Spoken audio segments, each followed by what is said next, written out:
ताशी 45 किलोमीटर वेगाने धावणारी आगगाडी एका खांबास 24 सेकंदात ओलांडून जाते, तर त्या आगगाडीची लांबी किती असेल, किती मीटर असेल? काय दिलेलं आहे बघा, वेग दिलेला आहे. वेग बरोबर 45 किमी हे का नाही पर हॉर्स, याला आपण असं म्हणू शकतो. हा आहे वेग. त्यानंतर आपल्याला दिलेला आहे वेळ. काय दिलेला आहे? वेळ काय दिलेला आहे आपल्याला? 24 सेकंद दिलेले आहेत. 24 सेकंद दिलेले आहेत वेळ, आहे की नाही, सेकंद. आणि आपल्याला काय काढायचं आहे? अंतर काढायचं आहे.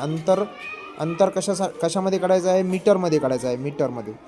मग जेव्हा असं दिलेलं असते सेकंद मीटर, तेव्हा आपल्याला त्या ठिकाणी एक सूत्र वापरावं लागत असतं. ते सूत्र असं बघा,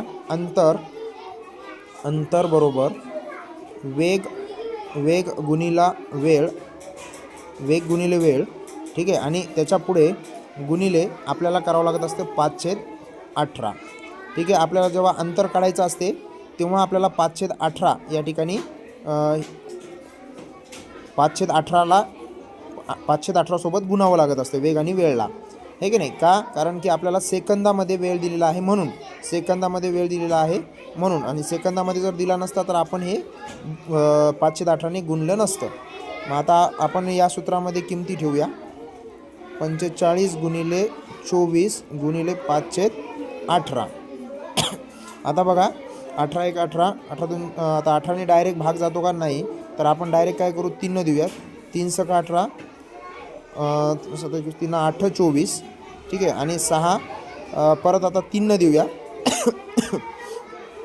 3 दुने 6, 3 1 3, 3 5 15. आता बेनं परत इकडं जातो. बे 1 बे, बे चोक 8. आता आपल्याला शिल्लक काय राहिलेली आहे? 15 गुणिले 4 गुणिले 5 याचा गुणाकार करून घेऊया. 15 चोक 60 गुणिले 5, 5 सख 30, 300.